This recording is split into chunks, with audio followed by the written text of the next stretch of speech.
Let's talk maybe a little bit of things that are important.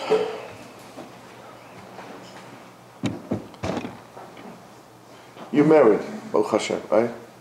You love your wife, doctor? You love her? What are you willing to do for your wife? Everything. Everything. How about your son? Also. Very nice. You sure you love your mother? What are you willing to do for your mother? A lot. A lot. You love your son? No, I know you love your son. How about you like your dad, Sam? Yeah, you willing to do something for your dad? That's very nice. You're very nice people. Eita, yeah. You love a lot of people. You're willing to do a lot to a lot of people, right? All people in the neighborhood. Yeah. You guys love Hashem. You love Hashem. Do you? Anybody here? Anybody here is brave enough to say, I don't love Hashem? Yes, me. Yeah, anybody? You all love Hashem. You all love God, the Almighty. What are you willing to do for God?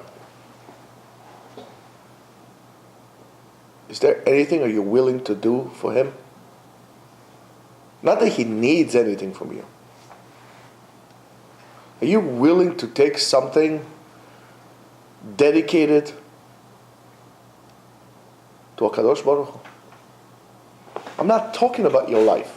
I'll dedicate my life to God. I'm not talking about that, because we are not capable of doing that. But are you willing to dedicate something to God? The answer is no.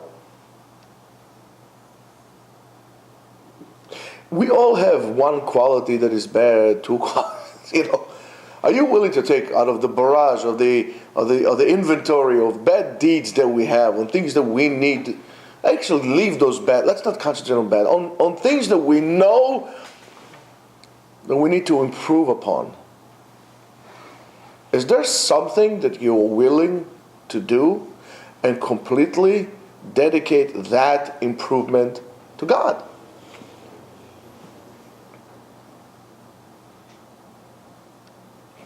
You never thought about it. There's a Hasidic song. You know this song? You don't know the song? I sent it to you. You didn't listen to it. See how much you listen to my music. I want to ask you this. I want to ask you for a favor, let's like a little experiment. Try to do one act a day. One day, one act. One shot, one kill. One day, one act. That act for sure will be dedicated to be Mekadesh Shem Shamayim. Whatever that, I cannot tell you exactly what that will be, because there are so many different things in your life. Basically, every action of your life could become a act of Kiddush Shem Shamayim. Whether it's Berabim or Beyachid, I'm not even going into that. Are you able to do that?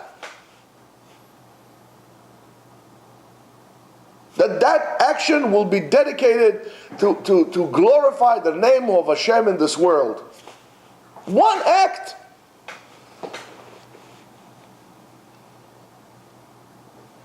I'll give you an example. Inspiring people, for example, to come to Minyan. Inspiring people to come to Minyan. Minyan is called for 8 o'clock. Argument's sake. Make sure you be there beforehand. Turn the AC for the people. Be the first one in shul that everybody walks in. Oh, Shalom Aleichem, Boker Tov, good morning. Okay, Shalom Aleichem, because the davening was, oh, hello, how are you? Have a good day. Thank you. Something. Do you go to shul at all? Do this to stay on time? In other words, when you get up in the morning, do you have that sensation of, I'm getting up in the morning in the grace of God, and I'm looking forward for the day that He's giving me, with the bracha that is coming through my way, and so on and so forth? Are you looking forward to greet God into your life that day? Into an action that HaKadosh Baruch Hu will become a partner of you in that action throughout your day? Is there one thing you're capable of doing? Or is it all about yourselves? And it's very interesting to me that we are all capable of doing so-called things for other people. I'm going to tell you, I don't believe you. I don't believe you. And I'll tell you why. HaKadosh Baruch Hu does to us in any given moment, split of a second of our lives, more to each and every one of us. More than if you take all the people of the world, put them together and do something for you. You know what system maintenance needs to be in place to keep the equilibrium of this universe, and you including, so you can function in the morning, for example, and do your basic natural needs?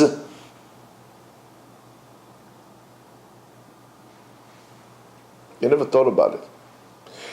The only reason why you are capable of doing and interesting of doing things to people is, I doubt it, because you really love them. You're doing so because you are self-interested and self-motivated, because it's obvious to you that these people are doing something for you. You want something out of them. So in return, you understand that you need to do something for them as well. To you, the act of God in His involvement in your life is so blinded that you can't see it. And therefore you don't care, but you're too of a chicken to say that. And that's why you haven't dedicated even one action throughout your lives to be Mekadesh Shem Shamayim, to sanctify God's name in His world.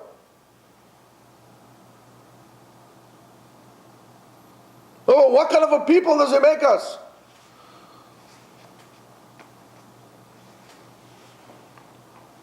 What kind of creatures? And that's because we are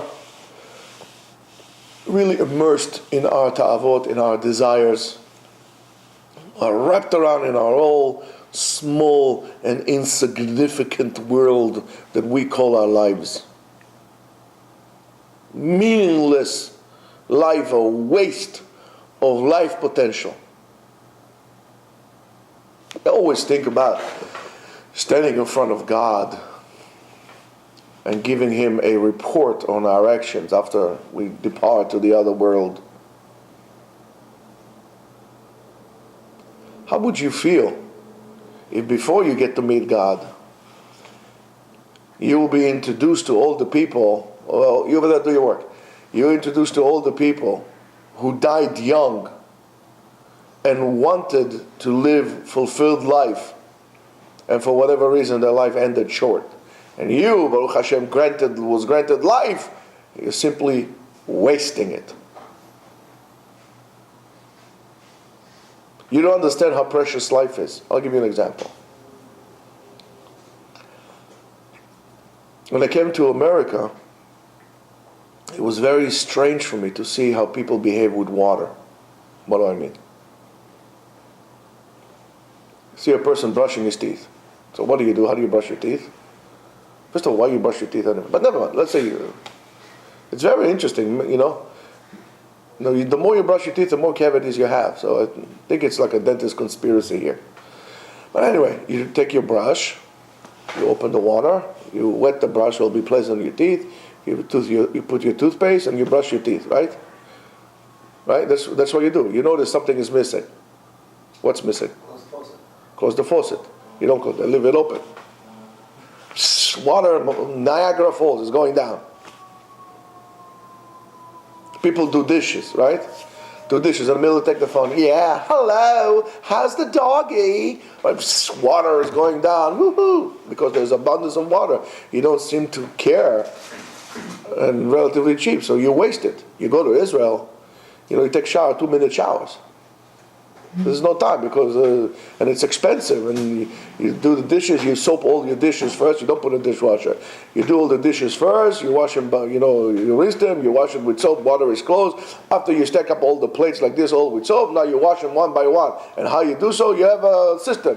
You put them, let's say you have the drying rake over there, or your drying rake on top, you go right hand, under the water, left, you take like this, put like this, like a machine, you work it out to be more efficient.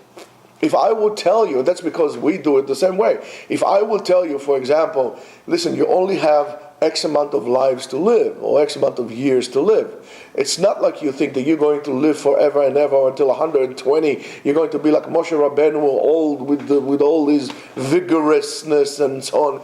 You have X amount of years to live. You have 5 years, you have 10 years to live, and so on and so forth. Are you going to live your life the same way as you're living your life now?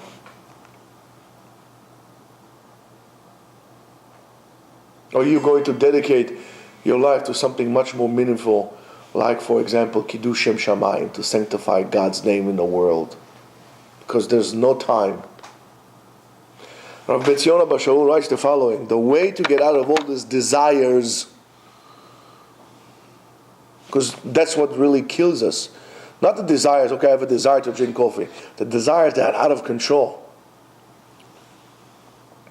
is that his heart and his soul and all his might will be dedicated to HaKadosh Baruch Hu. That's exactly it's just amazing, right? ישתוקק להכיר גדולת הבורא יתברך בבריאות העולם.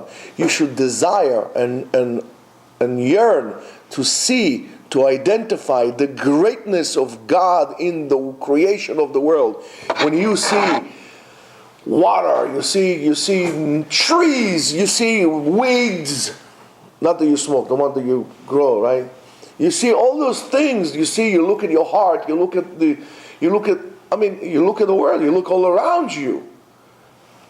It is amazing how great God is, even to our very, very confined and conditioned mind. He writes, look at the size of this world. Look at the world. Look at the greatness of the Torah and the depth of the Torah. No person can learn the whole entire Torah, because there are so much, and it's so deep, and it's so wonderful, and it's layers upon layers upon layers upon layers on one particular topic. One way to remove the desires is lehidabek bakadosh baruch hu. You have to attach yourself to Him. However, and I keep telling you all the time, I don't really like the term attachment to God, because you can attach yourself to something so abstract as God. Therefore, I think for the word dvekut is what we call a dedication. You need to dedicate your actions to God. Ribono Shalom, I have a desire. I'm taking this, and this is my korban. This is my offering to you, that I'm bringing it on the altar of our love and my love to you, because I know that you love me. The fact that you can't do that is because you're not willing to acknowledge that God is good and God is helping you. You are not willing to acknowledge that, because if you would acknowledge that, you will have to do something about it. But therefore you refuse to acknowledge that. And what in the world does it make you to be? Just look around you. Look around you. Look at people, how talented people are, how amazing people could be. And it's all because of God. There isn't a creature in the world that could do what humans do. I don't care about evolution, that's baloney. All the stories that they tell you in college and the so-called scientists, and scientists became the idols of our time. We worship science and scientists. You have this retard, what's his name, Stephen Hopkins, sitting there looking for, satellites, and it's a moron. People think he's so smart. He's not smart. He's a sorry, dumb donkey. With all his greatness, so-called, could not see God? My desires, my intellect, my abilities to create, to form, to make paintings, to sing. This is all a result of one big explosion of gas. You know how much gas I have? I haven't seen anything being created. You gotta be an idiot to think so. Try yourself. Try what I'm talking about after Shul on Shabbos. You see what I'm talking about. I saw somebody send me this clip from a talent show, I don't know, whatever. So this woman, she's coming to sing, very, very nice young lady, and she's singing, but she's about to sing, but she has an interpreter. She can't hear. She lost her hearing at 4 years old. So the panel over there asked her how she's singing. So she told herself through the vibe, she sings barefoot. She feels the vibration and how she sings. Oh my goodness, I wish I could sing like that. That's gas? Come on. Just spare me. All these things that they tell you simply, it's all a leverage for you to actually disacknowledge God. It's bottom line. And it says, so Rav Etzion says, based on the pasuk on Tehillim Samech Gimel, Psalms 63 verse 2. Samea lecha nafshi, my soul is thirsty for you. Itave liot gaon vegadol b'Torah. That's why I keep telling you all the time. I told you this yesterday. I told you this last week. I told you this like 3 times a week at least. You need to desire. It's okay to be ambitious, to desire to become gadol b'Torah. I told you not necessarily you're going to reach that goal, but you should at least strive to become the best that you can. Maybe even a gadol. If you aim there, it's like in the army. In the army, when you go into boot camp, they tell you, for example, run from here to there in 30 seconds. Now, unless you are Usain Bolt or Carl Lewis, you can't make it in 30 seconds. So they know for sure you can make it. Because let's say the time to make it is 40 seconds, but they tell you 30 seconds. Why? Because if they tell you 40 seconds, you're going to make it in 50 seconds. If you tell you 30 seconds, you're going to make it in 40 seconds. There is the maximum you can reach, but there is the optimum that you could reach. In everything in your life, you strive to be the best. The best dresser, the best idiot, the best this, the best that. Besides when it comes to Torah. Let Josh be the best. We don't want to be the best. He can read. I don't want to read Rashi, At 25 years old, I can't read a single Rashi. So let Josh read. I don't care. He's good. And we give people like this a lot of compliment. Oh, Josh, you're so good. You do it. Bechavod, bechavod. I'm very humble. You do it. Right? Because you're full of yourself. There's no room for God in your life. You're full of yourself. They say in the Western, this town is too big for the two of us. Continues Rav Etzion, he says, that should be your desire, not a wish. Oh, Ribono Shel Olam, I wish, please, with the cherry on top. Please, I want to be Gadol B'Torah. No, you should desire that. Because when you desire, you do that. Like anything else you guys desire. It so happens, it falls on your lap. Because you desire it, you make things happen. You don't desire, it would not happen. That should be your desire. עד שיהיה כמו חולל את האהבה הזאת, like you're going to be obsessed with this desire. שאם יבוא לו, if somebody comes to me, he says, oh, come to a simcha, so and so, your grandmother is doing 90th birthday or something, יאמר, אינני יכול, I'm forced, I'm sorry, I can't do that, I have this thing, Let's say you have your grandmother's 90th birthday, right? And you have work to do. Let's say you're an accountant during tax season. Are you going to go? No, you're not going to go. Why you are not? And everybody says, oh, you're right.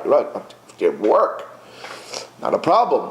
Comes to Torah, your neighbors next door, her divorced husband from the third marriage, his second cousin from his mother's side, adopted mother's side, he's having whatever. Oh, you have to go. It's family. No, it's family. I have to go. That's when it comes to Torah. But if it's for work, for your own father's funeral, you won't go. I got a work to do. I can't do it. Work, sure, not a problem. That's your avodah zarah. You are working. Avodah, you're working. Zarah. Because it's not for Hashem. You're not working for Hashem. You're working for yourself. Avodah zarah.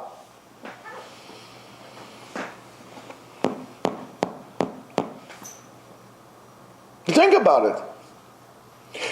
You can go to work. I'm not saying don't go to work. You go to work, but Rebbeinu Shalom, my main reason to go to work is to come to learn. Okay, so fine. So when we're going to see you? Right? No, I got to do extra now because my wife wants this and so on and so forth. I spent this morning half an hour to try to persuade a guy not to buy a house, even though he cannot afford it. Not to buy a house because he cannot afford it, and so on and so forth. He said to me, "You know what? You're right. Can you please tell this to my wife?" They come to learn. That should be your desire. He says, and if I'm going to go to such an event, it's going to be pikuach nefesh, because I'm going to be so sick. I'm going to feel sick that I'm missing time from learning. Let's say, for example, you want to get a promotion. You want to get a promotion. And your wife tells you, listen, honey, we haven't gone to a restaurant in a long time. Can we go to a restaurant?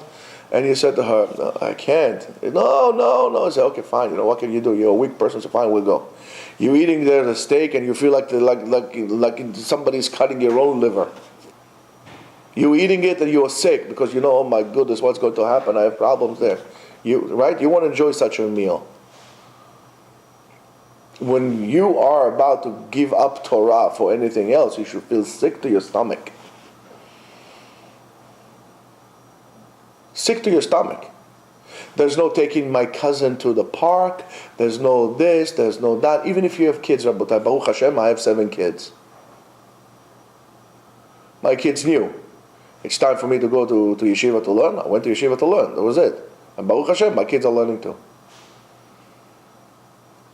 I'm going to my daughter's, let's say, to a barbecue. She says, Abba, do you mind to come early because my husband learns from us? I said, not a problem. On the contrary, I'll be very happy your husband goes to learn. So don't be mevatel. So if you want, I'll tell him, no, chas v'shalom. Don't be mevatel his man kavua. He has his man kavua, he goes to learn. Go to learn. My joy is that my son-in-law is a Talmid Chacham, is a Ben Torah, not a Baal Taiva. And that's how you have to look at it. And he says, betnai shebe'emet yargish kach. That's only if you're truthful, really. Not so people will come and say, ooh, is this Sadiq? Is this Sadiq? No, not for that. You really have to feel sick. You have to really work it in your head. Ve'az ta'avot elu yiroknu lo et kol sharat ta'avot. That desire will empty out the rest of your desires to basically make you lose your world. Olam hazeh and olam haba you're losing. Because in this olam here, if you are obsessed with your desires, if you are immersed with your desires, this world is not going to be a world. It's going to be torture because you're not going to be able to accomplish anything. All you're going to do is obsess after your desires. Needless to say, olam haba you're not going to have because you have nothing to go for you besides your desires. So you lose everything. So you have a good desire. I'm desire to become a better Jew. I want to dedicate myself to HaKadosh Baruch Hu. I want to become a true Ben Torah. I want to become a true Talmid Chacham.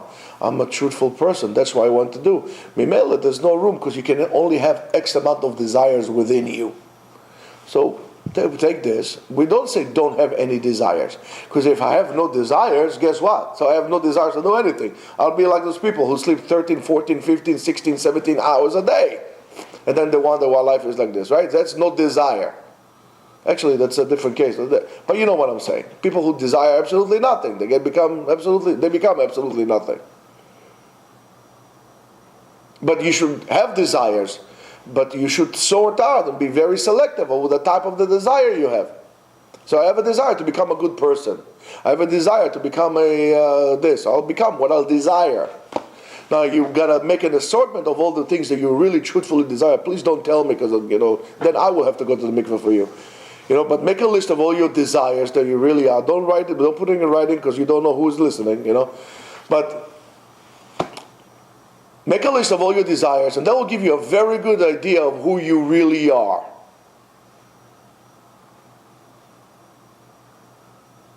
And then you fix it.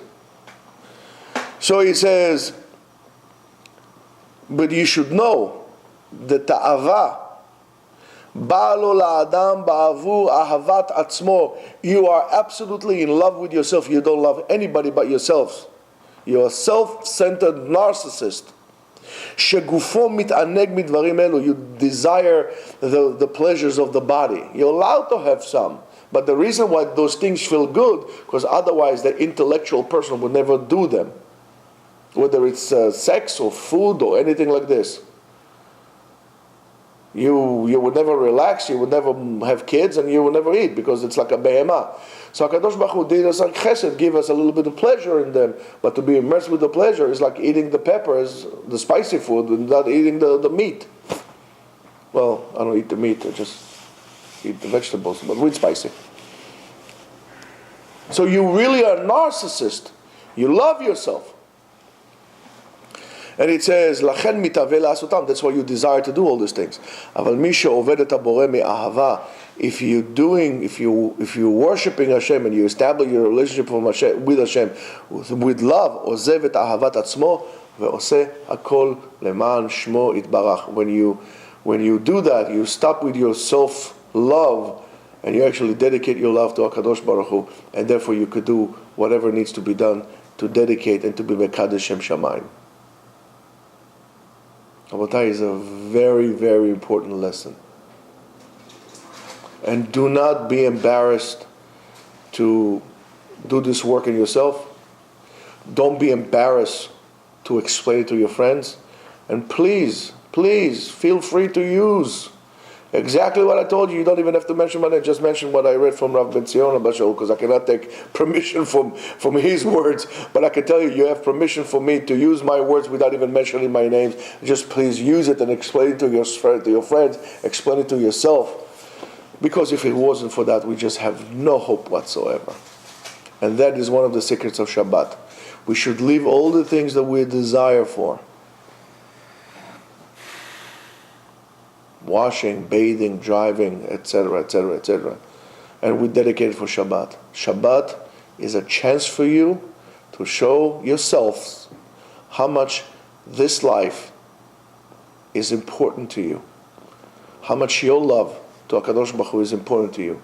Shabbat is your chance to show yourself how much HaKadosh Baruch Hu is important to you. Shabbat Shalom.